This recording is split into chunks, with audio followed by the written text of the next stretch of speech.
Welcome one, welcome all. You're listening to the TheCare2Talk podcast. Joining me today is our good friend here, Jill. Don't want to butcher the last name, so I'm just going to let you say it. Wicklund. Wicklund, there it is. It was either that or the old one. But good mentor of mine. I've known you for almost like 10 years now, I feel like. And just to give the audience a background, because they know nothing of you, you've been working here at the Greendale YMCA for... Okay, so I've been at the Greendale Y for 20 years. 20 However, years. I've been with the Association of YMCA of Central Mass for 40 years. So my career started over at the Central Branch YMCA. So it's basically even. So it was 20 years over there and 20 years over here. Wow. So just the two branches? Just the two branches. That's still impressive. That's a long time. Mm-hmm. And anywhere before then, or? Nope. I had started my career with the YMCA in '85, where I actually started doing. I worked with after-school programs. Okay.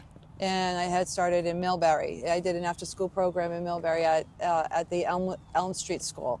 And then I worked my way into teaching preschool, which I did the first 7 years. I ended up going from part-time to full-time in '86. So Okay. '86 started my full-time career.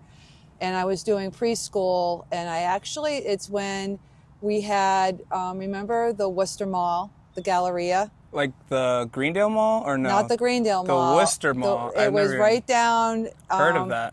Right down where the Worcester Town Hall is. Oh wow. They called it the Worcester Galleria, and we had a preschool downstairs, which was called the Little YBs. That's awesome. And I worked there as a preschool teacher, as an assistant teacher. Not associated with the Y, just the Y. It was a YMCA. Oh, okay. It was a YMCA off-site preschool. That's cool. And I worked with preschools for 7 years, and then we had moved over. St. V's had a spot for us, and I worked over there as well. And then as I was working like during the day as a teacher, I had started my fitness career, and I had started doing Group X aerobics. And so it all started. My mentor when I started Group X aerobics was Pat DeRita. Really? Yeah, I had trained with her over at the Central Branch Y. Wow. And she used to teach Tuesday, Thursday, and Saturdays. I did her aerobic class. Loved her aerobic class. And before, if you know the layout of Central had two big full-size gyms. One of the gyms they split now into two studios, but before they had done that, it was just one big size gym. And Pat literally would pack it. There would be like 50 people in this gym That's crazy. Specifically for her aerobics class. And I was like a faithful Pat DeRita fan. I still am a Pat DeRita fan because I love her. I love her dearly. She's a great instructor. Where's she now? She's with us. Oh, that Pat? That Pat. Oh, no way! Yeah. Seriously? Yeah. That's Pat was wild. it's like Pat and I go back. We go way, way back. Her class I go is way, killer. way back. I go way, way back with her, Betsy Fitzpatrick. The one who teaches the cardio kick and or... So Betsy teaches the seniors in the morning. Yep. Betsy has the long blonde hair. Yep. Comes down. So I've been teaching with Betsy that long. Wow. Betsy started over at Central too.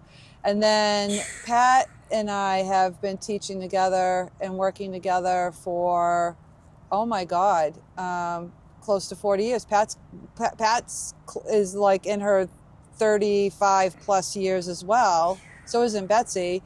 And then another one that that's been with me forever is Paula Sheehan. Oh, no Paula kidding. Sheehan, Yeah. when I was over at the Central Branch Y and I was the director over there, I also ran a corporate fitness site, which is now called, I believe it's still called Unum, but it was Paul Revere. It was Paul Revere Insurance Company that was on Chestnut Street. No kidding. So we ran for for 12 years, we had a contract with Paul Revere, and they had a fitness center, a Group X studio. So I basically ran.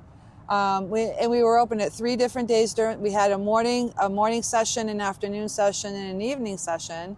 And I had staff that would work over at Paul Revere. I had a Group X classes I ran over there that myself, Sandy Alifberg, and Paula Sheehan ran over there. And I had a couple of other people that I had over there. So I was running basically almost like 2 wellness centers and 2 Group X programs that were both very, very successful.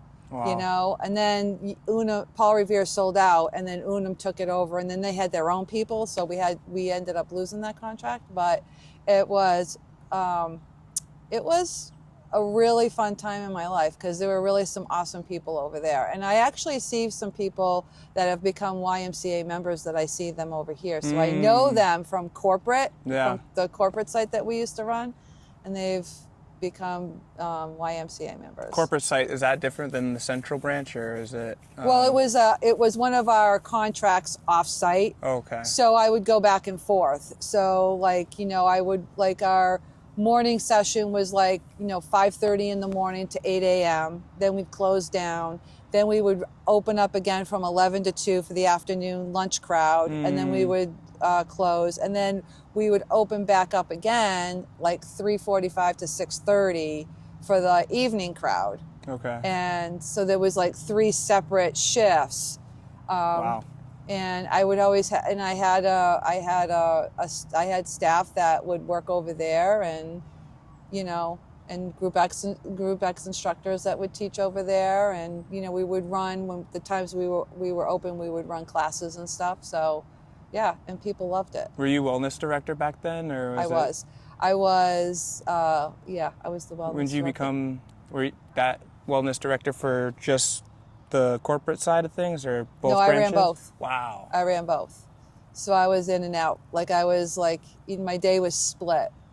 Or there were certain days that I would be just over there or whatever. But yeah, my day was split. So when I wasn't over there, I'd go right back to Central. So it wasn't that much. But the days went by really quick, and it was really fun because it always gave me a variety of things to do. I wasn't always in one place, and that's what I like. I don't like to sit and idle.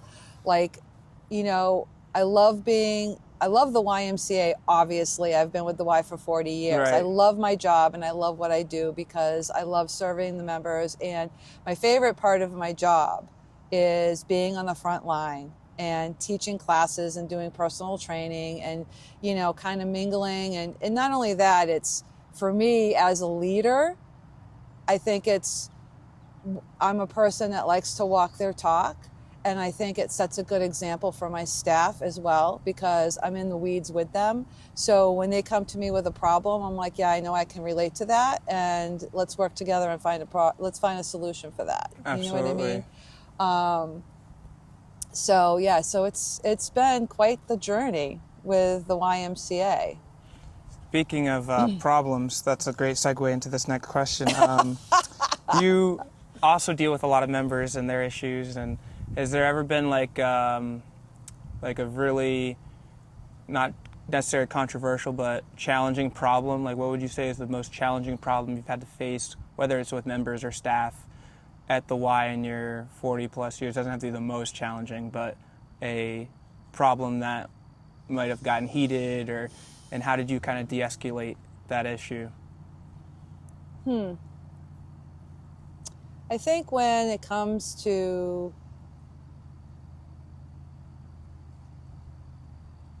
I have one. Okay. We won't mention. I'm sure you have plenty. I have plenty. So,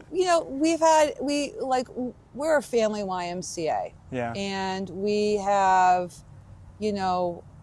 people of all fitness levels that come to the YMCA. And, we had an issue a while back where, we had a member who's a power lifter who, we have 400-pound plates, know, and, it's only recommended that staff can lift 50 pounds. However, on our leg press machine, the 100-pound plates were stacked on the side. But I got a specific holder for the 100-pound plates because a lot of our staff can't lift the 100 pounds. Sure. It's really hard to lift them up. Can only So imagine. you can kind of roll it into the little holder that's low to the ground. But Yep. I had just one member who wanted them on the machine, and it kind of went back and forth for a while. And we came to a compromise where we have the plate holder a lot closer to the machine. I mean, if you're a power lifter, you should be able to lift it anyway, right? Right. I mean, you're at the gym. So we came to that compromise. It kind of went back and forth for a while, and I had to explain that not everybody can lift 100 pounds. Or wants to leg press 100 pounds. Right. And, and I says, and and for the safety of other members and staff, that staff are only, some of the staff are women and I'm not saying that women can't Right. lift 100 pounds, Absolutely. but, these plates they don't have any grip to pick them up. So if they ever go flat on the floor, it's really hard to I've accidentally dropped like a 10-pound weight on my foot, and I'm like, I would hate to accidentally drop 100 pounds. Well, right. So you don't want to drop a 100-pound Right. plate on your thing. But we did come to a compromise where we keep it closer, so he can just roll it or lift it. There's a shorter distance Yeah. to lift it onto the machine versus where we had it before. Compromise. We came down to a compromise, and that's what it comes down to a lot, is just you need to have a compromise. We're not going to satisfy everybody, although we try to. Customer satisfaction is like our number one thing. Warm and welcoming. We want to be warm and welcoming. However, there is a line that Right. you have to draw in the sand at some point that says, Imagine a world where people put things back where they found them. exactly. Wipe it down. Put them back. We're asking too much. It just is just like, just help us out a little bit. So yeah, that was the one thing. Like, some people really get stuck in their ways. And I also had to explain that, this is a family branch YMCA. This is not a powerlifting gym. So, I when I went and got all the brand new equipment, all the new machines for the strength area, I did ask a lot of the power lifters and stuff, like, what do you want? What are you looking for? And they wanted a lot more, plate loaded machines, and that's what we did. Mm-hmm. And I let people come in my office and look at machines and look at, show them what I was looking at and give me the advice, and, because the member is important, and we want to make sure that we're serving their needs here at the Y. So it's important for them to have their say. I do the same thing when I did the cardio. I put out a survey, like, what are you guys looking for? What do you guys want to see? So when we did the survey for the cardio equipment, we asked people what they really wanted. And, it ended up being, treadmills, more step climbers. They love the CrossFit. They love the recumbent elliptical bike. Okay. So we got more of those.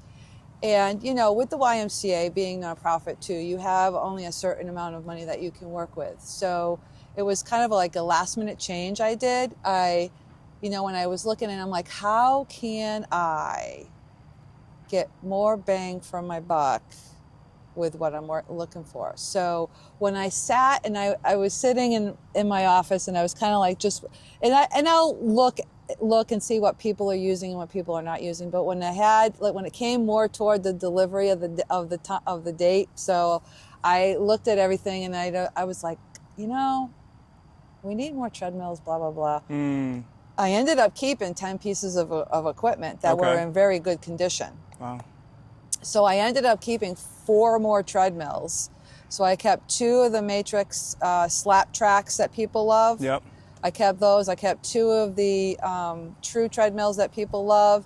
And then I kept the 2 virtual bikes. So I kept like 10 actual pieces of equipment. So when the new equipment came in, I had almost doubled. So I Wow. almost went from like 12 treadmills, 15 treadmills to 20 treadmills. And a lot more Stairmasters. We have a lot more Stairmasters. You know, I was going to only have like 4. I went to 6.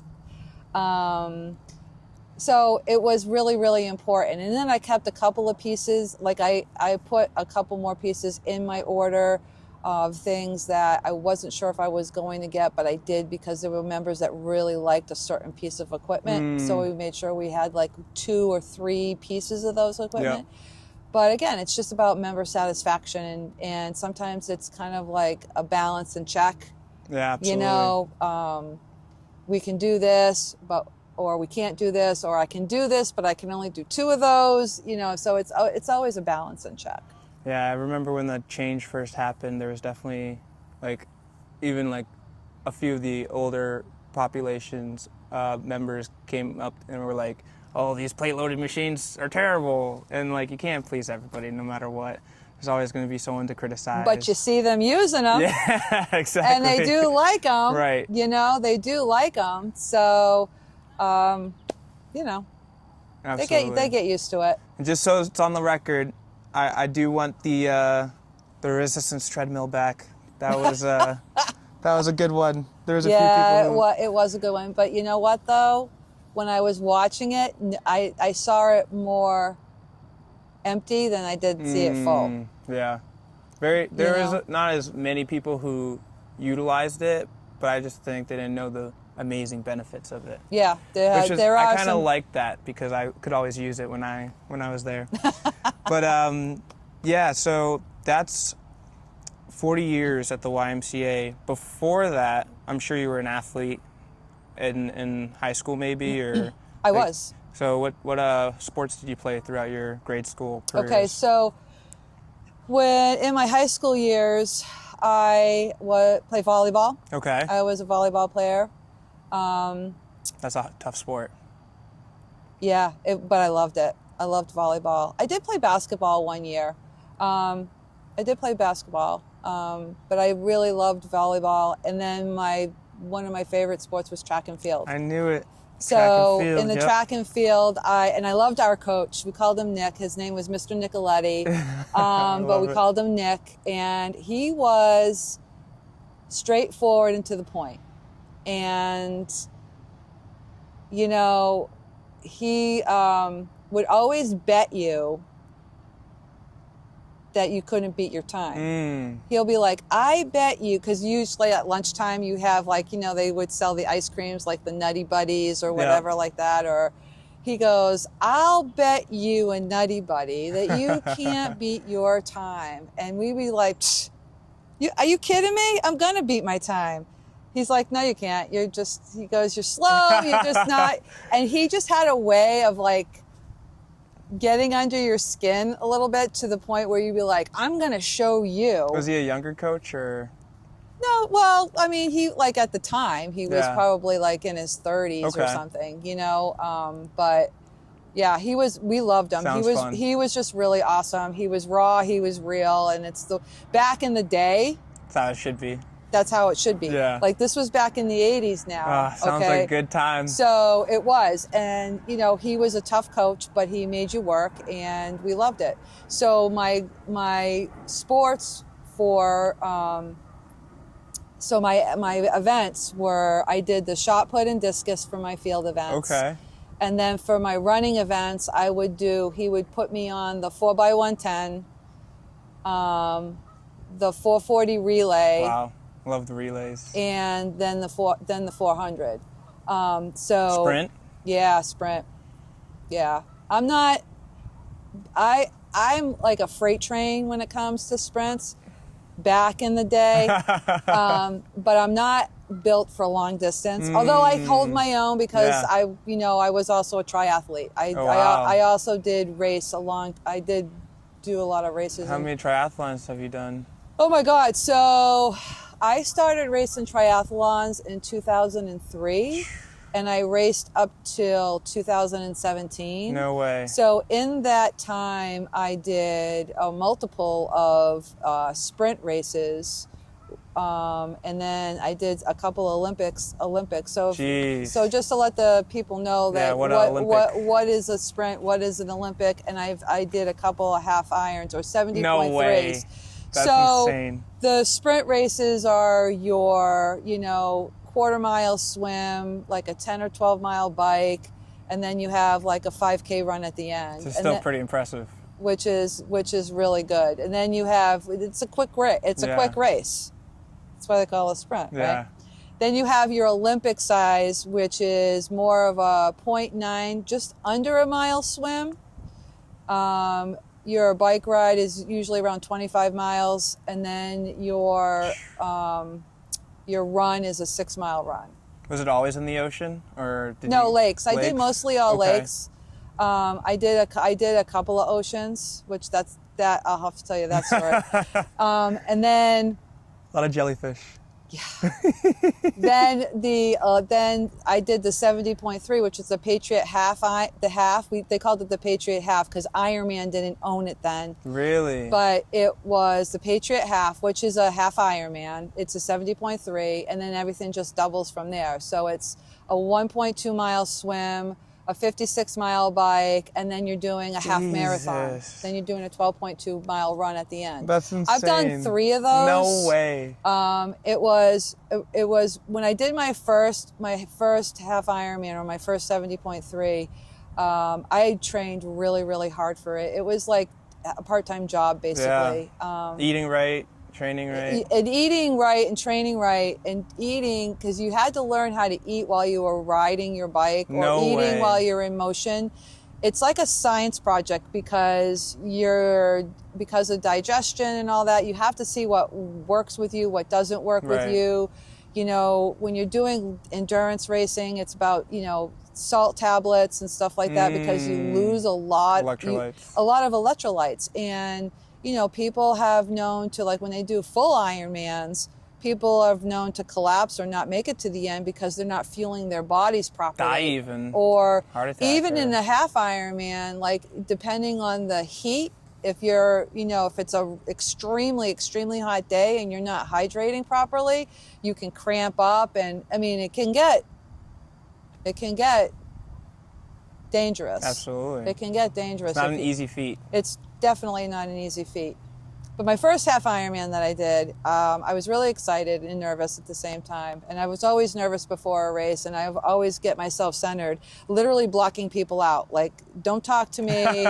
Let me get in the zone. Yep. I would go down by the water, and I would look at the buoys, how the buoy was set up, and I would literally just zone everybody out and just picture my swim and of how I was going to strategically get around those buoys. And also you're in the water with hundreds of people. That's the real obstacle. So that's a real obstacle right there, because you will get hit, kicked, swam over. So you got to be a really good swimmer. That's why people are really nervous about the swim. A lot of people get nervous about the swim because they're like, what do I do? What do I do? And as a tri coach, that was one thing people would come to me for, would be swimming, because that was one part they were nervous about. But when I did my first Ironman, I had a goal in mind. I wanted to finish it in a 6-hour time, and I ended up I was like 6:18, I think. Wow. So I did do it. However, I did it injured as well. No way. So I was on my bike, and it had rained a little bit in the morning, and when I was barreling down a flat, I had slicks on my tire, which means they didn't have a lot of they didn't have tread. Yep. It was just to make your bike faster, because I didn't have my race bike at that point. I had an aluminum bike that was really light, and I had aero bars, but it wasn't official. Like, it wasn't the titanium that you could just pick up with 2 fingers. Wow. So anyway, I'm barreling down, and my back tire hit water, and my back tire went out from underneath me. I was still clipped in, and I was in aero position, and I literally toppled down. No. Fell on my shoulder. I have a helmet on. Thank God. My head hit the pavement, and my shoulder jammed up. And I got myself unclipped, and I got up, but the first thing I check is my bike. Like, is my bike okay? Didn't you even continue the I didn't race? even, is my bike okay? Is the chain still on? Because the chain can fall off. If the chain still, so my bike was fine. I literally got up, the guy behind me goes, holy shit, are you okay? I just saw that. He goes, I'm like, where are the judges? Where are the judges? Are they anywhere around? I'd be like, because I don't want them to pull me off, because if they see you fall, they're going to check your helmet. I had a crack in my helmet. Wow. I had a little crack in my helmet. Anyway, I got back on my bike, got my composure, because I was a little. The tire was okay? The tire was okay. No I didn't even way. have a flat, which thank God. That was huge. So I continued on and I finished. So when I got off my bike, I was getting into the transition area. Because I was in this position, I kept my shoulder close to my body. So I didn't do this yet. I was like this. So I was in this, and as soon as I got into the transition area, you have to like slow down, unclip, jump off your bike, and then you run into your transition area and switch out into your sneakers. As soon as I went like this, the pain started shooting over my shoulder. I thought I broke my collarbone. I was like, oh my God, okay, we're gonna do this. So I get into the transition area, and I'm trying to be as cordial as I can without showing the pain on my face.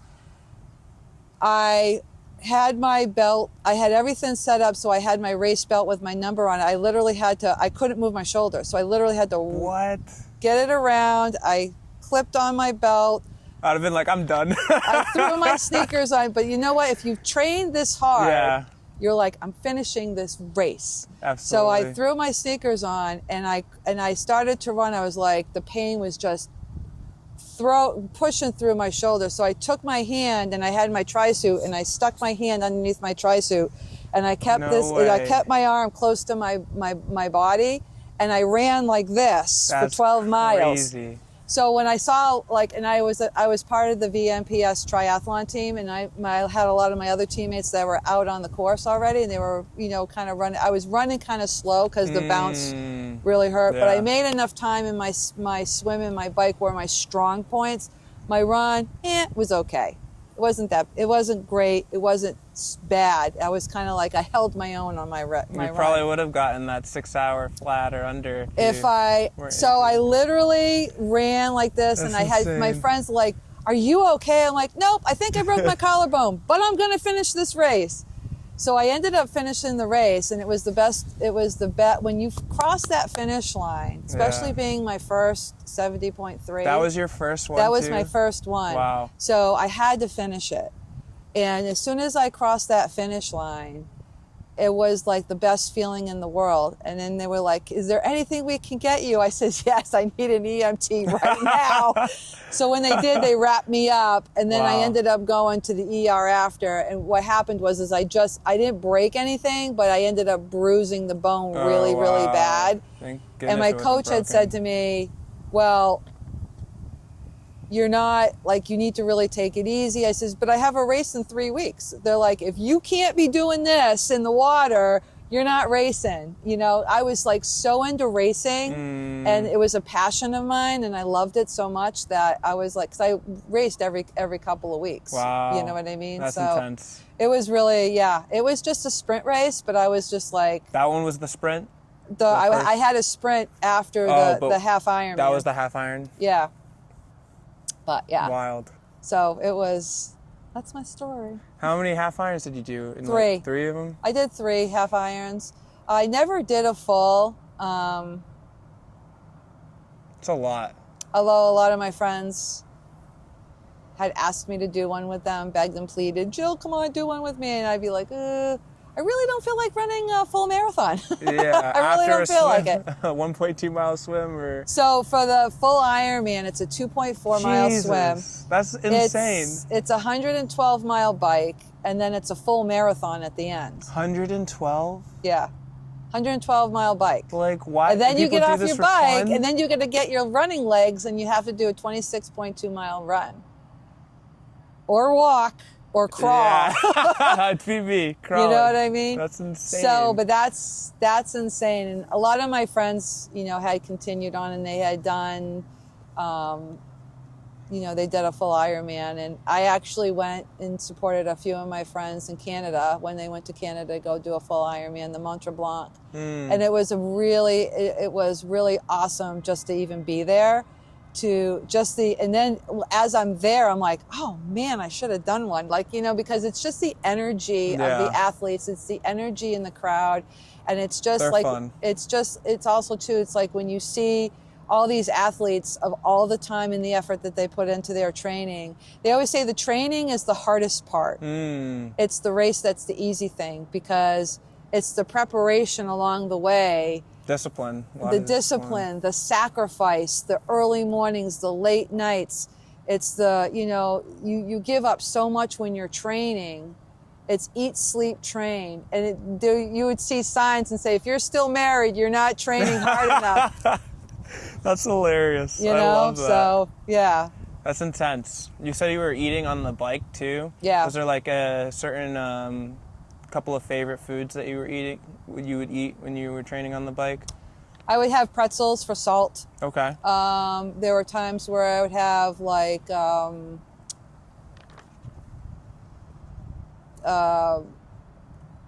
goo. There was a gummy that I used to have that was like an electrolyte gummy. Wow. Okay. I forgot what they were called, but I used to have those. People would put peanut butter and jelly sandwiches on their bike. Like they would just cut them up into small little squares, just something that you could pop in your mouth and eat. So it depended. It all depended. And then, your drink, I would have 2 water bottles on my bike. So one would be full of electrolytes and one would just be plain water. Did you use like a liquid IV or like a particular kind of like electrolyte mix for your drink, or? There was one that was called Tailwind. Tailwind. That we would use. A lot of us used that had calories in it, because you want something with calories because you're constantly burning calories while you're out there, and you need that energy. So you would, a lot of it would be through liquid, because it would digest easier and it would be easier on the stomach. So that's another thing, is you don't want your stomach to cramp while you're racing, So yeah, it's always a science project though when it comes to food and nutrition on a bike or on a run, because when you have goo, you want to make sure that you have water right after it. If that will help to digest easier. If not, it will just be a clump in your stomach. So. Makes sense. Yeah. Was there like a big hurdle or challenge when it came to training? Like the biggest, was it just life and work maintaining it while you're training, or what was you think probably the biggest kind of trial you faced when you were training for these insane races? I think it was time. It was time with family. It was, having that off time and relaxing. It was, because there wasn't really much of it. I had my family and, partners that I was with at the time were supportive, but then it got to a point like, okay, when's enough's enough? You know what I mean? So it was really hard when you have passion for something and you want to do it, but you have to balance that with family, and then you're working too. So it's like you work. So it's like work, eat, sleep, train. That's what my life was for a long, long time. And, fitness is a huge part of my life. It always has been since I was a kid, because I, played Little League. I was like a tomboy. So I played Little League, Basketball or just? No, baseball. Baseball. Oh, I played on a baseball league. And I played baseball. I figure skated when I was younger. I competed in archery when I was younger and was state champion. No kidding. So yeah, my father was an avid archer and also a taxidermist, and is known all over the world for his work. My father had passed away about a year ago, and my father was my coach. And when I was competing, I remember we had the national championship, and this was like one of the best moments in my life, because to see my father's face of how proud he was of his daughter was priceless for me. And when it was a weekend state championship, and I was the only female, and I was competing against all boys. That's wild. And that weekend, I just happened to be on point. And every shot I was taking, and the higher your score, the better it is. So like I shot in the high 400s, which was awesome, but I was shooting bullseyes. Like I was just like, I literally was on a roll all weekend. And in the zone, literally. I was in the zone. And I remember I was actually competing against one of my cousins, and they were like, we were looking at all the trophies. He says, that's my trophy right there, the first place trophy or the state champion trophy. I went, no, it's not. I says, I'm claiming that right now. That's going to be mine. He goes, yeah, I don't think so. You can have the second place. I'm like, no. Us walk-ins don't do second place. We do first place. That's awesome. Walk-ins is my maiden name. Yep. So when they had asked, when they said state champion goes to Jill Watkins, my dad was beaming. Dude, that's amazing. And he just came up to me, gave me the biggest hug. He like had tears in his eyes. He says, that's my girl. That's my girl. And I'm like, did I make you proud, Dad? He goes, you have no idea. He says, I'm taking you to Dairy Queen. And I was all excited about that. I'm going to Dairy Queen. And this was definitely when I was in my I was very young. I was like in my low teens. Low teens when I did that.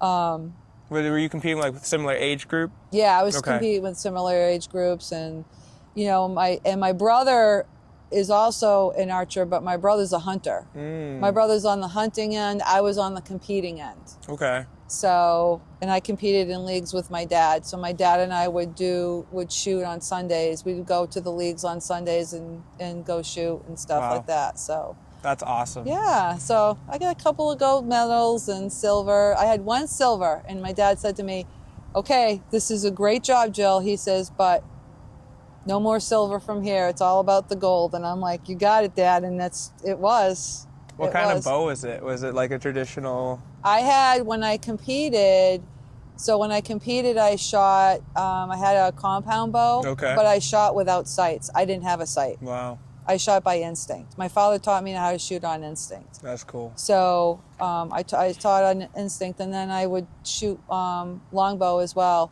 Like I did a video with my dad shooting longbow because he was promoting one of his new longbows, and I had to shoot. I have the video. It's on a VHS somewhere, and I'll have to dig it out. But we had to shoot a balloon this big with powder in it. Wow. That's cool. On the video, so yeah. Yeah, I might have to see that one day.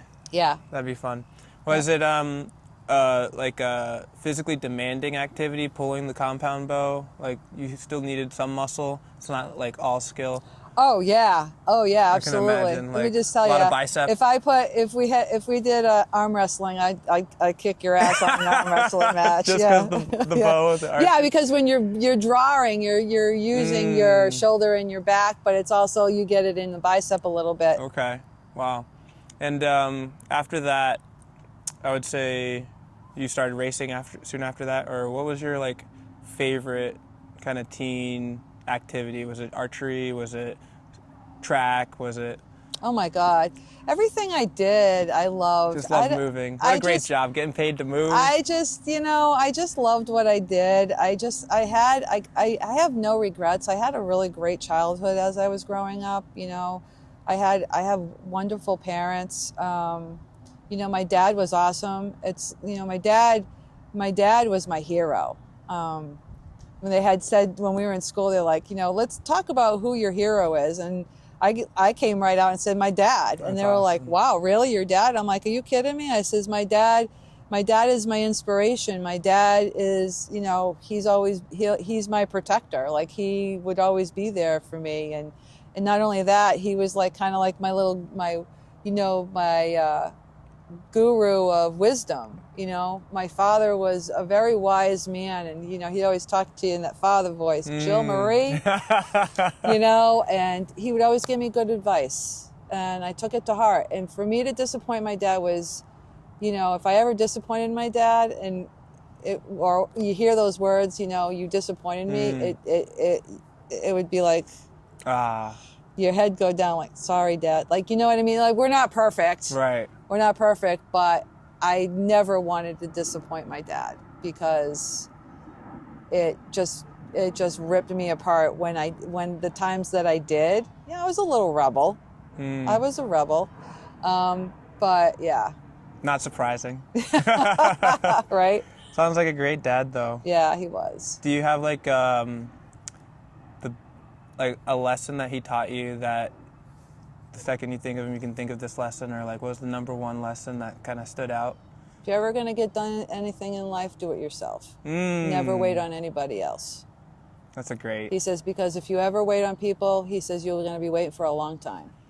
That's a great lesson. Yep. He always told me that. And he always says, in your lifetime, Jill, you're going to count on one hand your real friends. That's true if I've ever heard of it. Absolutely. Yep. So I'm very independent. Like my parents had brought me up like that. I'm very independent. And I literally, if I'm going to get something done, I just do it myself and get it done, But he also told me too, and when it comes down to business, because my father was a businessman. My father owned his own businesses. But when I saw my dad was the type of guy who was very straight and to the point, no filter. He said what he had to say, and people respected him for that. But there was times where we were like, Dad, you're kind of like, But when it came to, like, he owned a hair salon, and he had, women that worked underneath him. And he always treated his people with the utmost respect.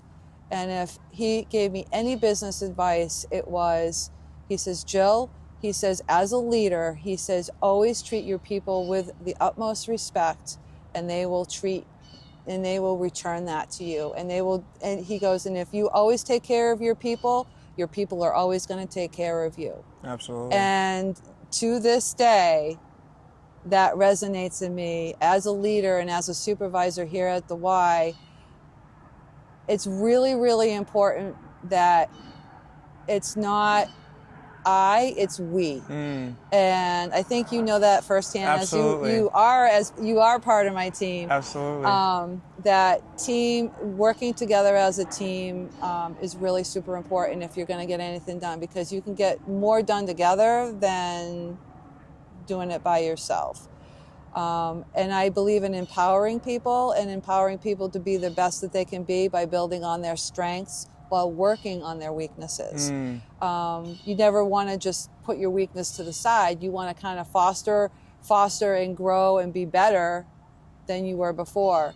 So it's really important that, and when I look at it, and, my supervisors say, well, when they look at the wellness department and they say, your department's the only department that has the least turnover. Well, why is that? Well, it's leadership. Yeah. It's leadership. It's being in the weeds. It's, treating your staff with the utmost respect. It's being compassionate. It's being kind. It's like, okay, you got something going on. I understand that. I got your back. I got you covered. People remember those things when you go above and beyond to help your staff through a difficult time. Or you just say, hey, you know what? You've been working hard today. I'll take your shift for you. I'll still pay you for it. But just go ahead. You know what I mean? Like just doing kind things to just say, hey, I appreciate you. Thank you for all that you do. Because, we all do this job here at the Y because we love what we do. Because we're giving back to the community and we're making a difference. You can see the difference that you make here. That's the best part. Yeah. If only that was the status quo, right? Right, I know. If only. I know. That's so beautiful. Now, to talk a little bit more about your background, was it your father with the Native American side, or? No, it was actually Gabby's father. It has the Native American side. Okay. So he is he's half Nipmuc. Okay. So that's where Gabby gets her Native American side. It's from her father. I always got like this native tribalistic vibe from you. I don't know why. My father thinks he was a Native American in another life. I love it. So, and I'm I like, love it. I says, well, you always have those deja vus. Like, did I Yeah. do this before? So, but I always related to the Native American spirituality, and at the end of the day, it's all one and the same. We all just call it something different. Absolutely. But yeah, I really do. I believe being one with nature, because when they talk about God, God is everywhere. Absolutely. So why do I have to be in a man-made church if I want to say thank you? I don't think I need to. That's my opinion. That's my opinion. Everybody has their own opinions, and people like to gather, and that's great. Absolutely. And that's great. I think it's a lot of unfortunate divisiveness that we get caught up in of, oh, Jesus was black, Jesus was white. Jesus, no, he's not God. This, that, the third. Yeah. It's like, can't we just like look at what he was preaching? Yeah. Love thy neighbor, love each other. Love thy neighbor. Do unto others as you've done. That's what matters. That's all that matters. It's about being compassionate and kind to other people. And when people say, well, what do you think this world needs? Love. It needs love. It needs compassion, and it needs kindness, because there's so much negativity and violence in the world right now. It's scary. I think we live in a very scary world at this time. Absolutely. And I always say, shit's getting biblical. It's getting biblical. And, my husband sometimes will laugh and say, honey, and I'm like, are you reading between the lines here? Right. Have you seen the weather getting a little bit more, just like certain things that the Bible predicts that's going to happen, things are happening. And people are just, I just don't see, there are people that see it. There are people that are aware, and I see a lot, I have seen a lot more people turn to their faith, more so now than ever, because I think people are seeing it. They are reading between the lines, and they're being more aware of the things that are happening around us. But we just really need to be thankful for today, because who knows what's going to happen tomorrow. Gratitude's the attitude. Absolutely. Absolutely. What is I'll give you three. I know one is hard enough, but what are the top three things you're grateful for? Sorry for the tough question. No, that's okay. I'm grateful for my life, that I can live it another day. I say my prayers every morning, and I'm just thankful for another day every day, and just to be a better person and to learn what I need to learn from my mistakes or my teaching moments. I like to call them teaching moments of life. I'm thankful for my family, and when I say family, kind of it's a bigger, my husband, my mom, my brother, my daughter. My daughter is like my utmost joy. I love my daughter to life. We always say, I love you to infinity times infinity. I love it. Infinity squared. Yeah. So she's definitely a blessing. Definitely a blessing. And I would say for my third, I'm thankful for my job. I'm thankful for my career here at the YMCA. 40 years, I say to people, it's the longest relationship I've ever had in my life. Let's just put it that way. And I love what I do. And I think it shows through, my work. It shows through my classes, and the relationships that I've built among staff and members. So, yeah. Is there a key or a core memory in the 40 years, like, doesn't have to be your most favorite, but one of your favorite memories of the YMCA?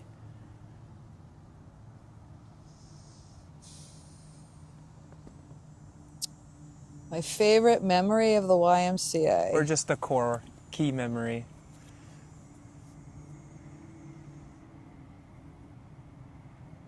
There's so many. I think I have, like, that's a hard question. There's a lot. There's a lot of good ones. That's a hard question. Another way to put it is, if there was one memory you wouldn't want to forget out of all the others. I remember, oh God. Okay, so when I was over at Central, I was also training. Okay, so we didn't say this either. So I was also training I competed in aerobics on a national level through AAU. And I competed with my partner, Sandy Alifberg, and we competed in double step. Now, in competition, you had 4 components that you had to do, and you had to be dead on with your partner. Now, I'm 5'8". Sandy was 4'10". Jeez. So when I say we had to do high kicks, like you had to do jumping jacks, high kicks, push-ups, and sit-ups in your 2-minute routine. So, and everything had to be like sharp, precise. Oh God. So we have a picture of us doing a high kick. We were dead on. She was literally off the floor about that much. It was so funny. It was like the best picture ever. But I remember when I was sitting there, and at the time my mentor, Trishel Michelson, who was the exec director over at the Central Branch YMCA, I went into her office, and she did some coaching for cheerleading back in her day. So she was kind of like watching us and coaching us, and kind of like, and we would videotape ourselves, but she would like make sure we were precise and very sharp in our movements. And then I remember we were getting ready because we were going to Dallas, Texas to compete. And we competed against, there was so many different categories. It was like one of the best days of my life, because we had our red, white, and blue sweatsuits.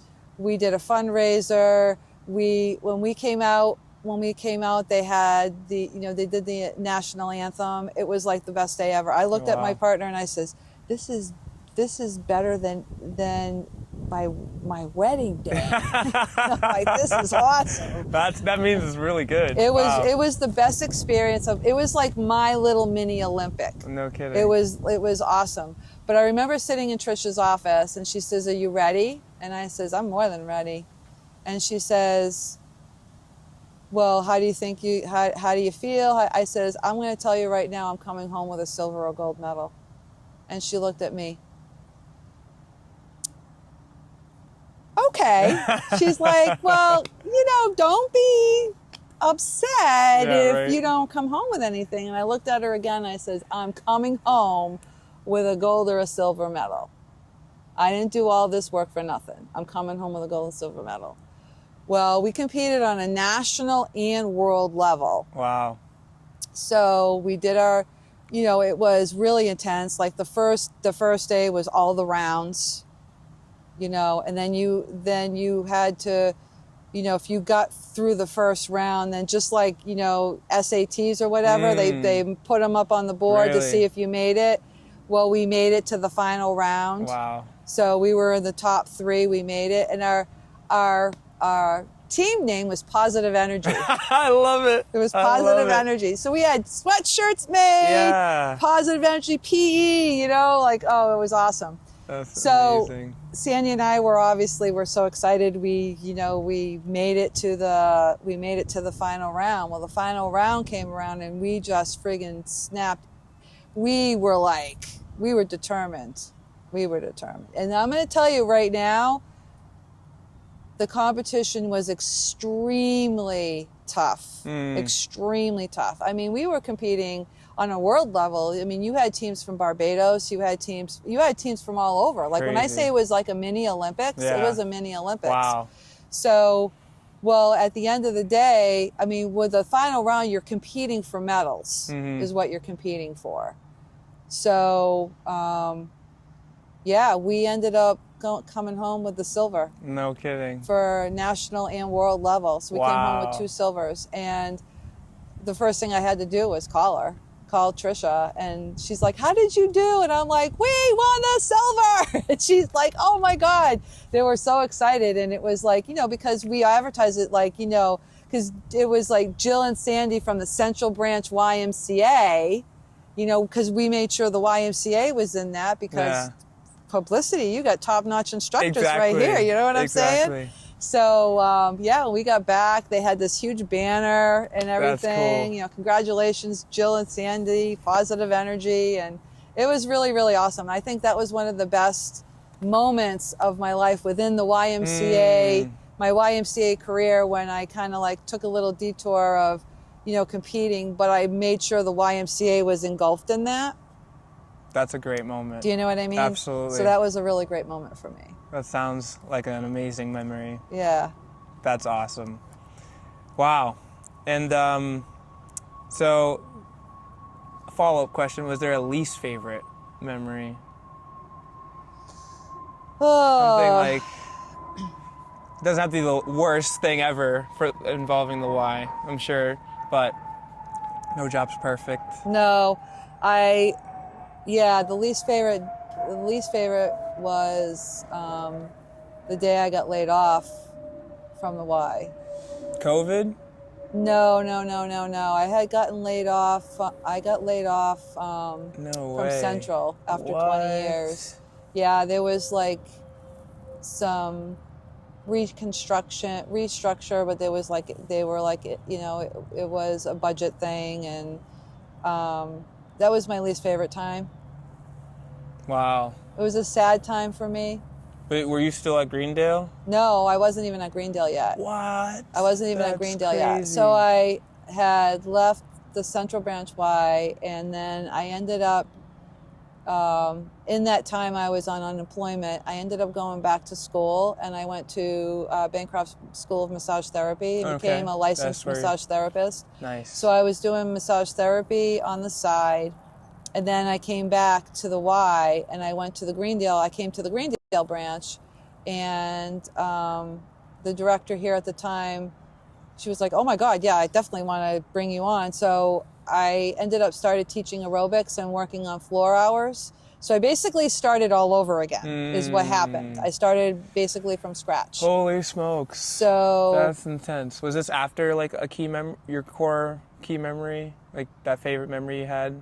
it was a little bit after that. Wow. It was a little bit after that. That's not crazy. too far. It wasn't like right after it, but it was a little bit time after that.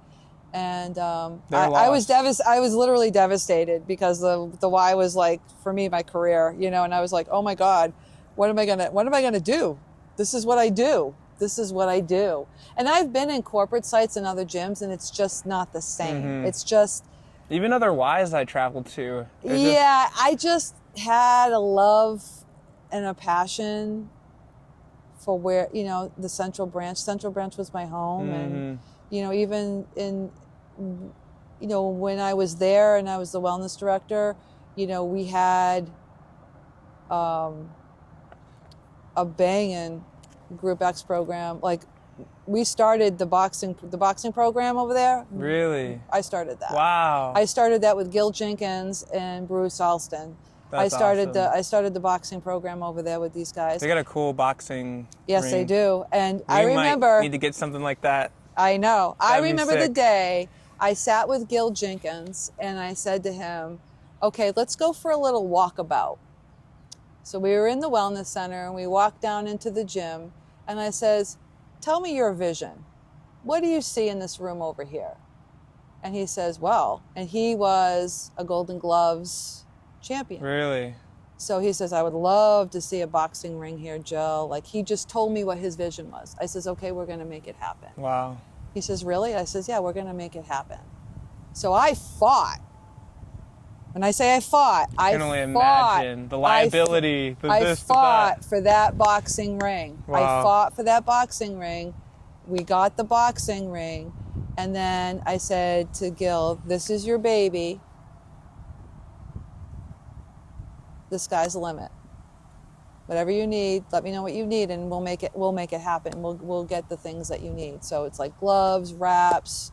You know, I worked with these guys, and then Gil, Carmelo, and Bruce took it to a whole nother level. Wow. They made it their own, and they just took it to a whole nother level, and it was one of the hottest programs over at the Central Branch YMCA. I've seen any other YMCA. Boxing ring. It was awesome over there. And, you know, and then on the top floor above it, that used to be the cycling room. I know it's the cycling room over there now, but I know I think they're going to be moving the bikes back into a studio. But on the top tier was the speed bags, the heavy bags. So they had a 2-level, so the boxing room was downstairs, although they do have a speed bag and a heavy bag down there. But upstairs was more of the training room with all the others, with the double end bag and all that kind of stuff. So they had, you know, their 2-tier, and they made it happen. And it was like, and some heavy, some prize fighters came out of that. I can only imagine. They were going to fights. They were taking fighters to fights, and then they started training women, and a couple of the women were also fighting and in matches, and, you know, were getting golden gloves. And yeah, they took it to a whole nother level. So that was one of my, that was something where, you know, I took the opportunity to build on a strength of, I saw in one of my key trainers and said, what is your vision? What are you going to do? Run with it. And I just empowered them and said, I'll supply you with what you need, with the funds that I have, what I can do, and then you run with it. But we also got people that also donated stuff because the program got to be so popular. They're like, I'll donate a heavy bag, I'll donate, you know what I mean? Like, so that's awesome. We did get help from the outside as well, because also these guys also had their contacts because they knew the boxing arena, you know, they knew people in that world. So, you know, people helped out, you know. And they're still running it today. Like Bruce Alston is still running a successful program down there today, you know, so it's awesome. Probably the best thing about the Y is the community, and like just how many people here beyond staff as well. It's just like the members, how helpful they are, and that's amazing. Well, I think that's what it is. I think it's the community, and it's almost like a family base where you feel like this is your second family. And I always say this is like my second home. You know what I mean? Absolutely. And I always told my daughter, one thing that I always told my daughter is, if you can wake up every day and not feel like you're going to work and love what you do, then you are successful in life. And I feel like that every day when I get up to go to work. I'm not like, oh, I gotta get up to go to work. I'm like, you know, there's times early in the morning where it's hard to get up, but I know I'm like, okay, I got to get up to go to work. I'm going to get paid to get work. I'm getting paid to work out. Like, you know, like, so I do. I mean, and best and feeling not only ever. that, it's like, we're here to make a difference in people's lives, but people don't understand. It's just not about fitness. It's about mental and spiritual health as well. And I think, you know, we touched all those bases, not only through our classes, but also as, you know, coaches. We wear many, many hats. There are many, many times, and I'm sure you can attest to this too, Jacob, is that, you know, there are times where you have a client and they might be going through something, and they just, I've had times where I've closed my door in my office and had them sit there in tears and just say, you know, and just tell me whatever they're going through. And I'm like, you know what? It's okay. Yeah. And all they needed was to talk to somebody and have an inspiration or and have that inspiration come back to them and say, oh my God, thank you so much for listening. And, you know, I'm sorry that we wasted. I'm like, you didn't waste any time. This is your time. This is how you wanted to use it. This is what we're here for. Absolutely. You know, we're here spiritually, mentally, and physically to help you through whatever it is that you need to get through to reach your goals for you to be successful. And that's probably why I've definitely resonated with a lot of what you've said over the years, just because really relate into like the spiritual aspect of things, not just, physical meatheads in a gym, like trying to look strong, and it's about being strong and like Right. actually like physically, mentally, spiritually. I think that the nature aspect is super important for mental health, the just getting back in touch with our roots, and just with the spirituality of it all. My next question is like, no one really has an answer to this question, but if you had to have an answer, what do you think the purpose of life is?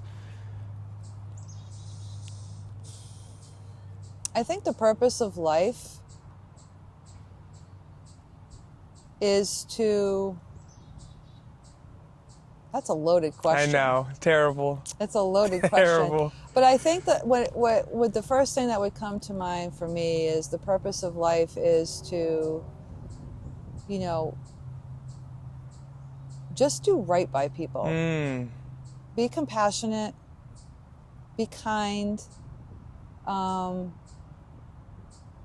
I feel like life's a test. It's a constant test. I think this is our classroom. Absolutely. It's a constant test. And I think it's about, how are you going to handle things? Like don't sweat the small stuff. And we sweat the small stuff, and sometimes we get all stressed out over the small stuff. Oh my God, I'm going to look silly. This, yeah, and then we just have to say, what am I worried? Like, why am I worrying about something like that? But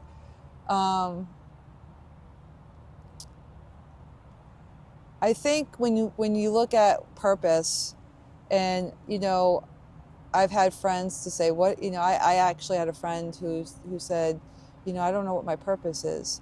Well, your purpose is to. She was a nurse, and I'm like, well, your purpose is to heal. You're a healer. Like, I think we all have like significant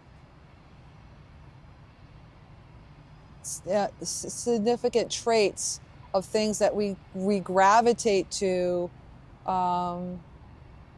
make our life more purposeful for ourselves. And sometimes people don't realize what they have, or they don't realize, they get lost and they don't know why they're here because they haven't tapped into their talent or their specialty that they do. But when I sit there and look at it, and of all the life lessons that I've learned, and when I say, what is my purpose here, or what is purpose for me, it would be, as a healer, spiritually, mentally, physically. I think, when I look at my classes and how I teach my classes, or how I teach especially my spin class, I think my spin class, I get a little bit more on a spiritual note. And I just do it. I just don't, it's nothing that I plan. And I think it's sometimes I'm inspired by the music that I'm playing, but I feel like there's a message that I need to send. And I send it through music, and I send it through the motivational quotes that I put on the board, or I love it. I put, you know what I mean? And I've had people come up to me and say, oh my God, I love that quote today. I needed it. Thank you so much. Absolutely. Or I had a friend who was going through a rough time, and the quote you put on the whiteboard today was perfect, and I sent it to them, and then they returned it to me and said, thank you so much. I needed that today. So it's like we don't realize how we're influencing people, or how we're motivating people, or how we're healing people just through a simple quote. It just traveled through so many people and got back to me to say thank you. I was like, wow. And it kind of hit me like, wow, I just put a quote up for the day of something I felt that maybe someone needs this today. And then it just touched all these other people. And people were like, wow. And I've seen people come through the door and specifically take their camera. And I've seen that too. They take pictures. And I had one guy, he was kind of like just talking to himself, and I don't think he saw me, but he's like, oh, I can't wait to see what the quote is today. And I had something kind of heavy on the board, and he was like, whoa. Yeah, I'm feeling that. You know, like, it. Yeah, that's a good message today, and I think it's like, It's healing, but it's healing and planting the seeds. Yep. I think as individuals, we have to plant those seeds and to help them grow a little bit. Absolutely. It's all Does that about make sense? planting seeds. Absolutely. Does that make sense? But for the people who maybe have like been brought down a path that necessarily they didn't want to, you were fortunate enough to at a young age find what you love to do. Movement has always been a good thing in your life. For example, like someone who was just doing what their parents told them, or not what their heart told them, and what their environment and friends and whoever brought them down, if they're feeling like life is meaningless and hopeless, or they have no purpose, what do you have any advice for somebody who's trying to find meaning, trying to find their unique traits?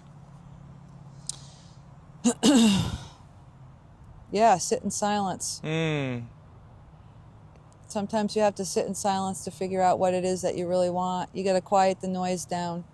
Because when you're surrounded by noise and everyone talking at you, you can't really figure it out.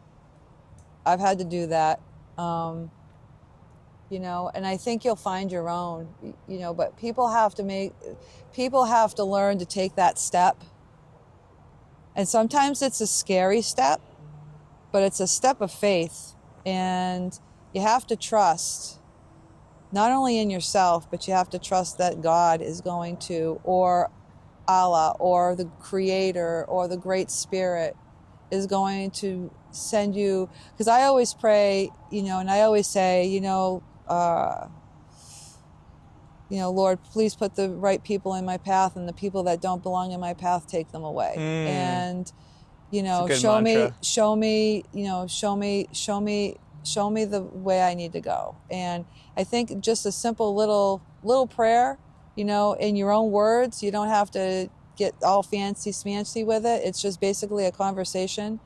And if you're talking to yourself, you're talking with God. And, you just got to have that conversation and say, I need guidance. I need help, and maybe some people don't have that faith, but if you just say those words out loud without even knowing it, you're going to get some help.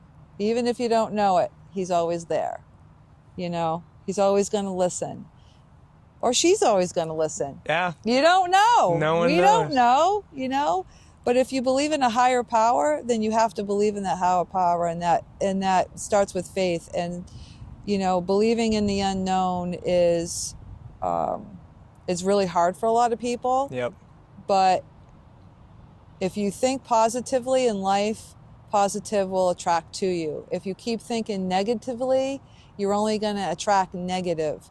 So people have to switch their thought process around and not always think of, oh, woe is me, and always play the victim. They actually have to think, you know what? I can do this. I'm going to make this step. Taking baby steps is better than taking no steps at all. I saw that quote with the turtle. Yeah, that was with a the good turtle. one. Slow process it. is better than no process. Yep. So Absolutely. you want to, it's a marathon. It's not a sprint. It's a marathon. And you got to take your time. You got to pace yourself and go at your own pace. Not everybody's at the same pace. But you got to put positive out there, and positive will come back. And I believe that if you put positive out in the universe, what you do unto others, and people have to remember this, karma is a bitch, and karma will come back to you. My actions have consequences? Yeah, Dang. actions do have consequences, and man, people don't realize them. People like, and listen, it might not be tomorrow, it might not be from a year now, but karma will catch up to you when the time is right. But if you put positive out there, positive will come back. And just one little action of kindness will come back to you tenfold, somewhere down the line, when you really need it. Absolutely. When you really need it. And I believe that. And there's times where I've been like, man, oh my God, why can't I have luck like this? Or why can't, but when I put good out there, and then all of a sudden something really good happens in a time of need when I really, really need it, I sit there and go, wow, thank you. I just look up and say, thank you. That's beautiful. It's what it is, man. People just gotta open their eyes. Absolutely. The sit in silence thing too, especially, is like a lot of people are afraid to be by themselves. And I think a lot of people are afraid of the silence because they're used to the noise. the distractions, Yep. And you're not going to hear anything in the distractions and the noise. So just sitting by the water and just listening, no music, no nothing, just listening to the water, just listening to the wind and the trees. You'll hear what you need to hear. Only if you're open. If you're closed-minded, it's not gonna, you won't get the message. You got to be open-minded and keep your heart open, and the answers will come to you. And what you said about the positivity really reminded me of my favorite quote of all time, which is, the grass isn't greener on the other side. It's greener where you water it. What you focus on ultimately grows. You focus on the positivity, that's going to grow. There's a lot of negativity. Sometimes it seems like it's always all around us, but we focus on that, that's going to grow. I genuinely like to believe that there's as much negative, there's as equal as positive, if not more positivity out there, and we just got to focus on that. I think you're absolutely right, Jacob, and I think it's social media that focuses on the negative, so that's all people see. And there's so many really good things going on out there. There's so many good deeds that people are doing, and for some reason it doesn't seem like that's exciting news. Yeah, when was the last time But I think we it's saw... a breath of fresh air, and I think it's what people need to see to give them that hope. When was the last time we saw a kitten getting rescued from a tree, like in the news, or like something positive? Oh my God! So I've been watching. I think it's like this TikTok video or something. I don't know. It's called Buster's World. Buster's World. And it's this white lab who loves to jump in the pool and not listen to his mom. I love it. And I sit there and I laugh because I'm like, oh my God, I love this dog. And when you see the post that this dog has, people are like, oh my God, I love you, Buster. Mom, fun. don't yell at him all the time, and he's funny because he literally has this personality. When she'll look at him and say, Buster, get out of the water. He looks at her with his paws and he's like, and he just like hits the water like, no, I'm not getting out of the water. And you can see it and you laugh and you just laugh. Like, this dog has such a personality and he loves, labs love water anyway, but he's comical. He's really, really comical how he just denies his mom. I'm not listening to you. I'm going swimming. He loves swimming. And God forbid if he has, he gets in trouble, but it's just simple things to show, if people filled up their Facebook pages with more positivity versus negativity, it would inspire. And I actually see more people, like I put a quote of the day on my Facebook page every morning. Yep. So I do it here at the Y and then I do it on my Facebook page, and people will be like, oh my God, thank you, I needed this, Jill, la la la la.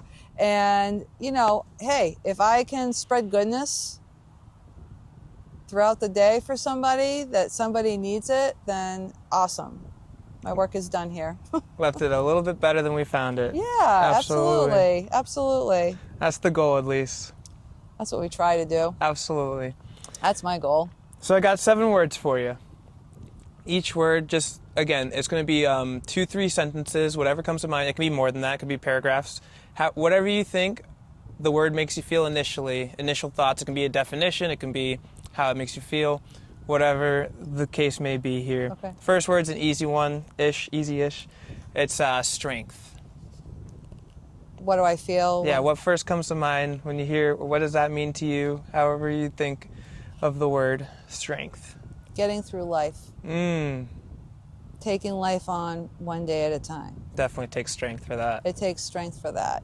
I mean, I think strength, people would think, oh, lifting weights and stuff. I don't think of it as that. I think when you look at strength, I'm looking at tackling everyday life with the challenges that it presents and getting through it and being successful one more day.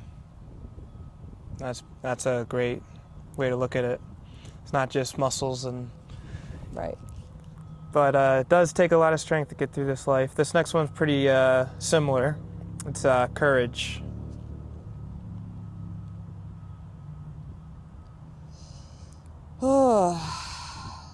Taking that leap of faith. doing something that scares you, knowing that it's part of your path and something that you want to do, but it's a scary feat. It's going to take courage to take that first step. And I think of that because sometimes there's opportunities that have come up and I'm like, no, I don't think I'm ready. There's opportunities that are coming up right now for me and I'm like, I'm ready. So I'm going to take that leap of faith and believe that I can do it. And that's going to take courage to do that because it's going to be, it will be challenging. It will be challenging to do, but I know I can do it. So. I like that. Taking the leap of faith is not just like wishy-washy, I'm going to believe and be okay. Yeah. It takes a lot of courage to have that. Right. Yeah, it does. Speaking of something scary, this next word is fear. Oh. Fear. A lot of things that are scary. Not living up to your potential. That's an interesting perspective on Not to take living a up to fear. your potential. Wow. Fear of failure. Fear of not. How I want to word this. Fear of not putting yourself out there to fear of not putting yourself out there and living up to your potential of what you know you can do. Wow. Because you're scared to take that leap of faith. So it kind of goes, when you talk about the courage, Yep. it kind of goes hand in hand with the fear, because if you're afraid of taking that leap, that challenge that's before you, I think that can be a scary thing. Absolutely. That can be a scary thing. Fear of looking silly, fear of something that just holds you back. You know, or that you're not going to live up to someone's potential when they look at you and say, oh, wow, well, you know, we know you can do this. You're awesome, da, da, da, da, da. They build you up. But in your mind, you have doubts. You have that, you know, that monkey on your shoulder.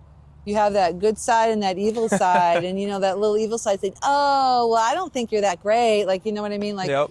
And you sit there and you second guess yourself. So I think if fear is like second guessing yourself and having that fear of doubt. Can I do this or can I do this? Have you ever had a moment of fear stop you from doing a race or a challenging physical feat? It's not easy having the courage to conquer those fears. Yeah, and it's like, you know,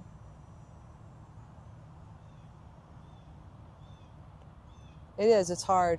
It's hard. And, you know, I think and I've had, you know, and it's funny because I've had people say to me, you know, from the native world, I've had a lot of friends in the native world, and they're like, Jill, you're stronger than you think, and you haven't even tapped into half of your strength yet. Yeah. Like you haven't even tapped into it. You're like, and I listen, but still, it's like it's an everyday process. Easier said than done. Working on yourself as a human to be better than you were yesterday, and overcoming those fears of doubt or fears of, you know, not completing what you wanted to complete. You know, I still look today at, you know, things that I would like to do. Do I want to do them? Or, you know, it's like, okay, so for instance, you know, I've been telling you I've been watching like Liz Kidder doing the PCT. Yep. I'm thinking to myself, wow, what an awesome feat. From Mexico to Canada, right? 2,600 miles. There's times where she's been by herself on these trails. Could I do that? That's fear. Like, wow, you're like out there. You got to put you got to have a bear can, Yep. and, you know, just grizzlies, mountain lions. There's like all kinds of stuff. Crazy So, people. yeah, so it's like I would be like, this is something I would love to try, maybe on a much smaller scale. Maybe let's just do a weekend. Yeah. You know what I mean? Something I would love to do with my husband. But also there would be like, to me, it would almost be like a vision quest. You know what I mean? Absolutely. But I would love to try to do something like that. And I think it would be very educational. And I think it would be, it would be definitely something out of my comfort zone. It's a scary thing, It's especially being out away from. It's not only that, it's about not getting lost. Mm-hmm. Not getting lost. It's easy to get lost when you don't have service. Yeah, it is. If you don't have your GPS on, I mean, I do have trails, but what if you lost the trail? Right. I mean, anything can happen, right? Absolutely. So, yeah. That is a amazing perspective of fear. This next one is freedom. Freedom to be me. Mm. Not living by the rules. I love that. You know, we have so many rules in life. Too many. There's too many rules. There's just so many rules. And I think in life, when we talk about freedom, you know, people put expectations on you, and they put, you know, I expect this, because I mean, think about when you grow up. I expected this of you, or if you do something wrong, I expected you to do, you know. Yep. So I feel like it's freedom, and I'm learning that at this age now, that I don't care. And we always worry about what people say or what people do or how people are going to react, or do they like me, do they not like me, or can't please everybody. And you can't please it. You know, you can't. So I think it's about freedom to be yourself without the expectations of anybody else. Unapologetically yourself. Absolutely. I love that. And I'm learning that now. I'm finally, let's just say, letting go of what people think or what people say. Like, I don't like, you know what I mean? Of course, to some extent in the professional world, yes, you know, but when it comes to my personal life, absolutely, I'm just going to be me. Like, and if you don't like it, well, then maybe you're not supposed to be in my path. Exactly. Yeah, I'm sorry. I am who I am. So yeah.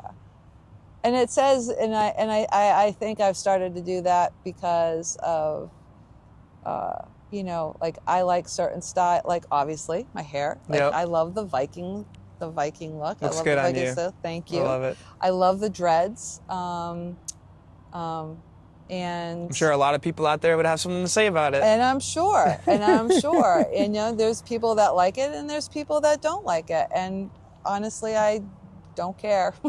I don't care, because I like it, and I like it the way it makes me feel. And I'm not going to let anyone take that away from me. That's awesome. Great way to look at freedom. Yeah. Great All word. starts with the hair. Yeah. Yeah. Hair is a lot. It's a very symbolic part of our character, I think. It is. It is. I've had a couple of people, like I was actually even at the Skamitzen powwow a couple weeks ago, and I went into one of the tents, and one of the Native Americans had said to me, I actually had my hair braided. It looked like a mohawk. It was braided. And he looked at me. That's he cool. says, I love your hair. He says, you wear it well. And I was like, thank you.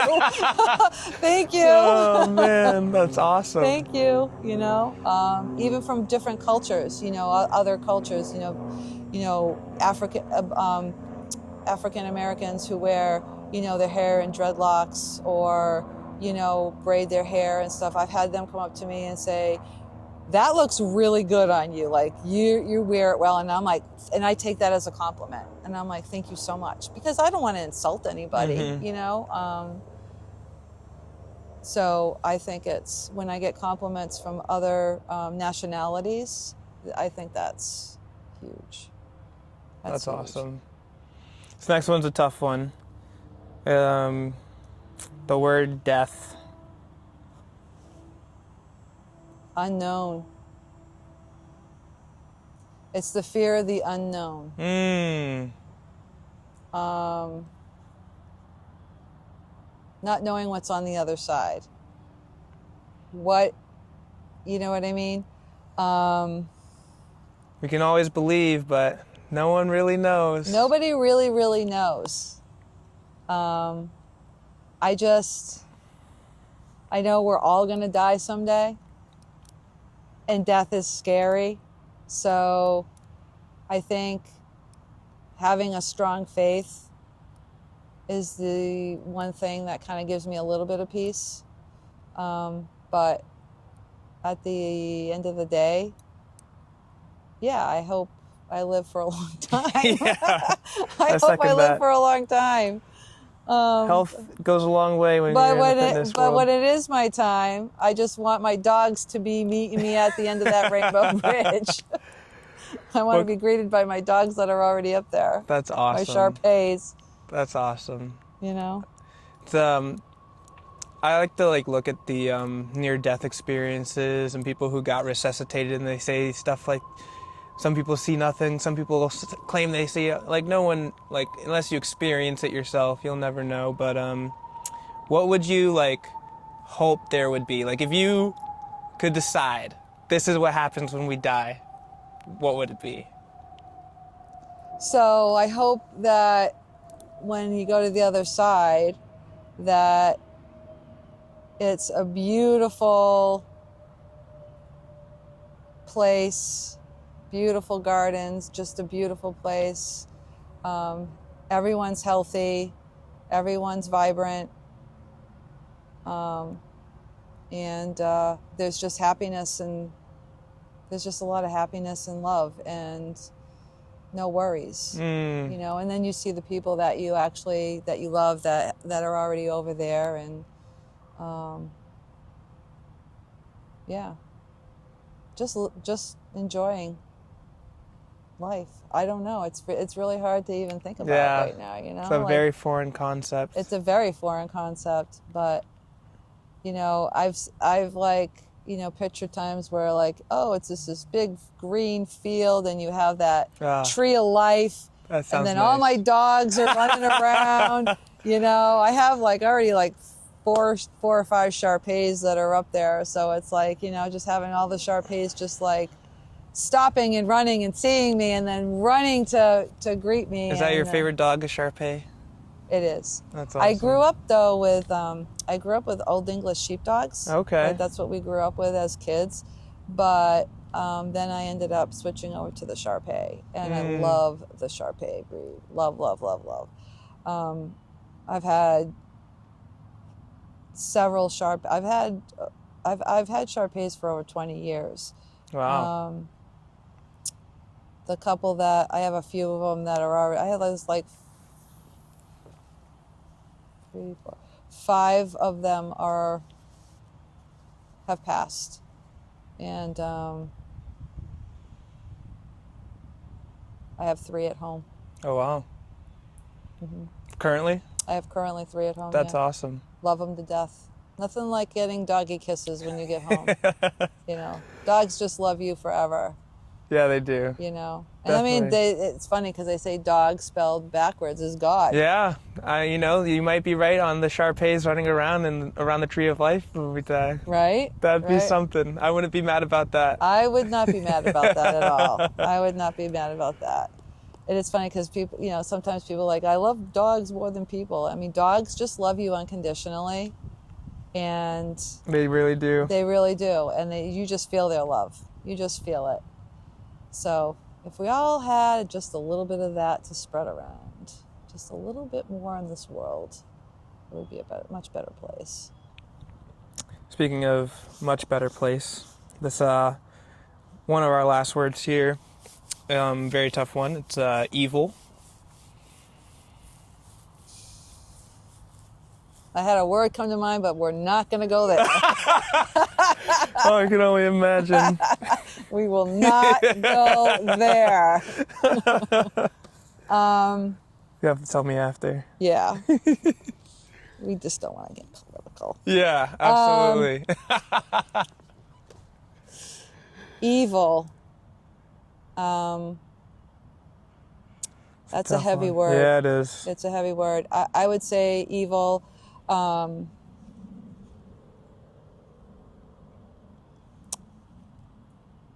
violence I see in this world, the shootings I've seen in schools,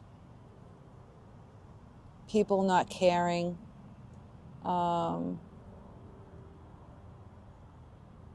people just not talking anymore to each other. I think we've lost that communication and that boundary, where there's just so much social media that people nowadays don't even talk to each other anymore, and it's really kind of sad. When I look at my life, and I look back in the days of when times were just so simple and people talked, and there was family values, and you didn't work on Sundays. Sundays was family day. Can you imagine that? You know, but I just look at, you know, the violence that's going on today in the world, and it's a very scary place that we live in. And, you know, home invasions and, you know, people striking out on, you know, just helpless people.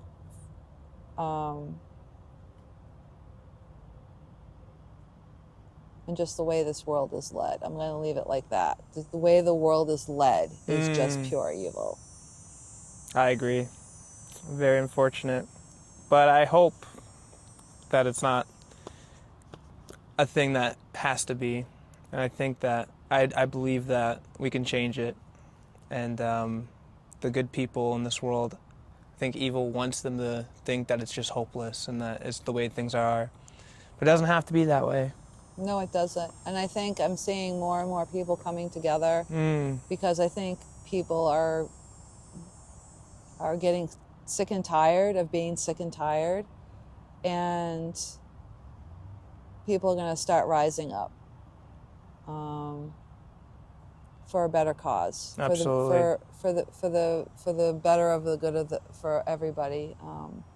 You know, and it's really good to see when people do an act of kindness, helping each other. And I think the more we start doing that and ignoring the evilness that keeps happening, not ignoring, I'm not saying ignore it, but not feeding into it. Focusing on it. Not focusing on that. And we focus more on the positive and, you know, focus on more of good intentions versus bad intentions. I think we can make the change together, but we all have to come together to do that. And it takes a lot of courage, too. It does. And I think it's sad that it takes either tragedy or natural disaster for people to come together to help one another. And it should just be more than that. It shouldn't have to be a natural disaster or a tragedy to bring people together. We should just start doing it. Absolutely. You know, that would be dream come true, heaven on earth, if you will. Yeah, it would be. Maybe one day in my lifetime. Someday. I hope, at least with my life, to be able to, if not reach a large enough audience to inspire them to myself be able to say no to evil. And like there's that line in the sand we talked about earlier at this gym here. It's just like one day we just gotta be like, you know what? No, we're not gonna continue to hurt people and drop bombs and clearly violate this world, this nature that we wouldn't be here without. Yep. But one day. One day. Because if man doesn't do it, Mother Earth is gonna do it. And waiting for a rude awakening one day, if not. And you know, if we keep destroying our Earth, the Earth will fight back. And it's doing it in small little increments that people just, I don't think, are paying attention to. You know, through the weather. The weather is getting more violent, and you see more and more tornadoes, more and more hurricanes, and I think people will start caring more when a tornado hits a power plant and then we lose the internet, and then people will kind of, oh snap, once they don't have their phones anymore. We'll what see. are you gonna do? Yeah, God forbid. What are you gonna do? I'll be like, thank you. Yeah, I wouldn't mind that, honestly. I wouldn't mind that either. Sounds very nice. This last word's a lot easier, or less intense. It's still intense, but not as bad as the past couple. It's love. Ending off with a strong one still, Oh, okay. but yeah. Break Love. from the evil and the death. Yeah, come on, Jacob.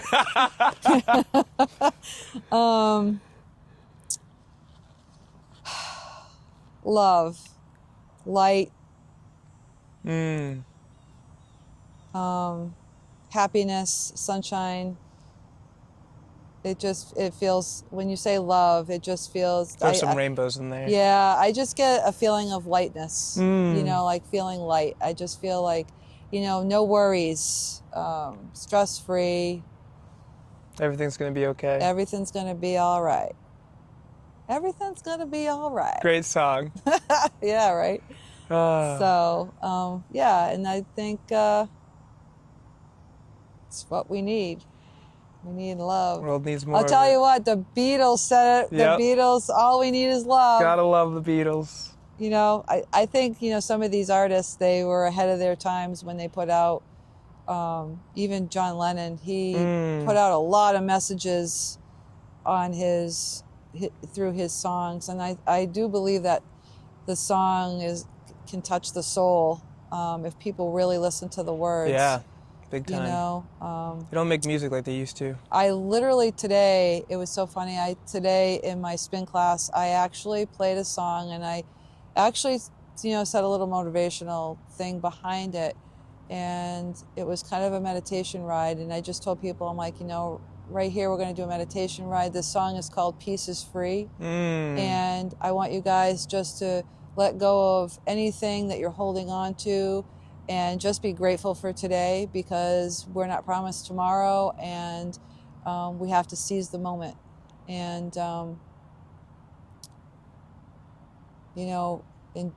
and just, we got to spread the peace and the love. People are just. Who's that song by? Peace is Free? Blackstone Cherry. Blackstone Cherry.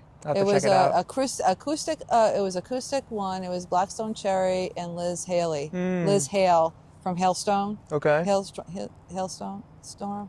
So yeah, it's a really beautiful song. It's a really beautiful song. Great title. Yep. Best things in life are free. Water should be free.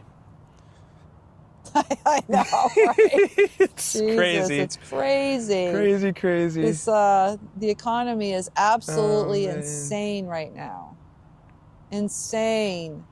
Good luck buying a house. I just don't see how people can do it. The way the rents are today. Unreal. I remember living in the 3-story, my first apartment. Loved it. Lived on June Street in a 3-family house. I lived on the 3rd floor. $575, heat and hot water included. I Huge. wish. My apartment was huge. I wish. That apartment is probably going for $2,500 right now. Good luck. Who can afford that? Who can afford that? Not me. I can't afford that. Yeah. That's insane. I can't afford that. That is insane. I'm hopefully saving up for a down payment on a house, because renting is just $2,000 is bare minimum of a 1-bedroom small apartment. That's here in Worcester, at least. I'm sure Tennessee and other places down south are a lot cheaper, but so is the federal minimum wage is still $7 an hour. That's crazy. How? I don't know how people can do it. I mean, people are struggling, and people that actually make a good living are struggling. I think things have just gotten extremely out of hand, and it's the economy is raising, but the pay rates are not matching what is the cost of living. I remember when a great meal was like $10 when I was a kid. Like, you get a great meal for $10. Now it's like 20, 30. Yeah. Grocery shopping. Eating healthy is expensive.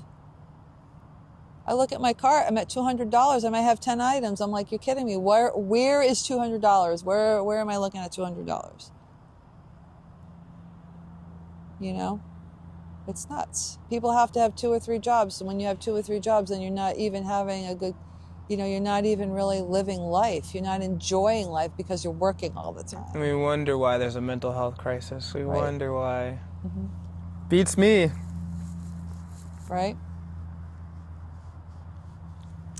Crazy world. Crazy, Sure crazy is. world.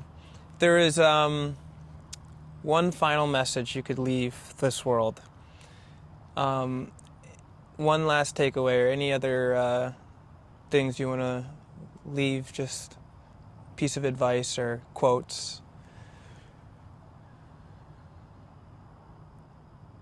The quote I said tonight, can I read a quote? Yeah, absolutely. Okay. Can I read a quote? Hold on. Hold, please. I would love that.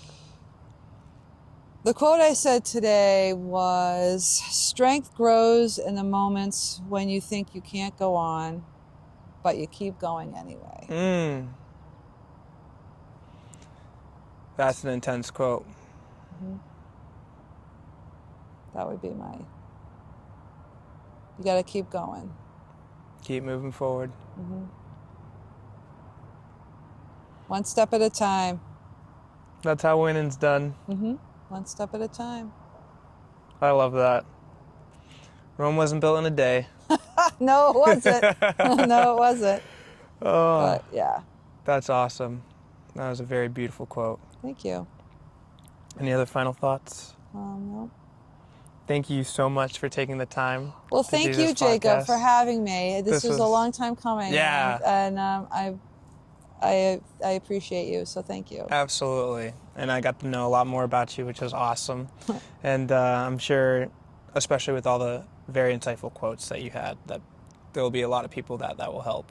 Yep. And I'm sure they'll be commenting, oh my God, thank you so much for that quote. Thank you. Absolutely. Thank you again for coming on Thank you, the Jacob. show. I appreciate it. Awesome. Thanks for watching the Care to Talk podcast, episode 7. If you enjoyed this podcast, please consider leaving a like, subscribing, even commenting a suggestion or a question down below. And of course, sharing this with your friends, family, and any loved ones you have really does help support the channel. Now, I do like to end these with a quote, if you will. We did go over quite a few quotes in this episode, but here is one building off of one previously mentioned, and that is, courage is not the strength to continue. It's continuing when you don't have the strength. Attributed to Theodore Roosevelt. Again, thank you guys for watching, and take care.